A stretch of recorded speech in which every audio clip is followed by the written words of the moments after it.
Alright guys, so we're going to be TIG welding some DOM. Doing some practice before I do the cage in the 370.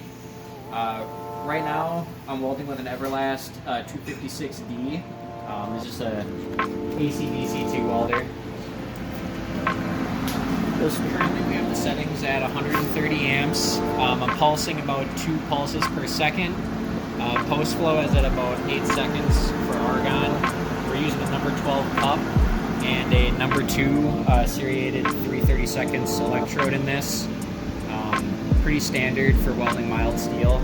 We're going to be using some ER70S 1/16 thickness for the filler material.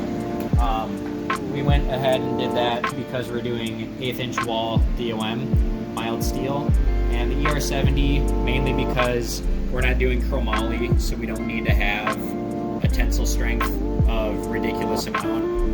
Something that matches the tensile strength of the material itself is going to end up performing a lot better. One of the tricks to doing this that people recommend, that I've actually gone to school for this because I have not gone to school for this, is that you want to weld vertically on this. That allows the puddle to actually form and penetrate into the material.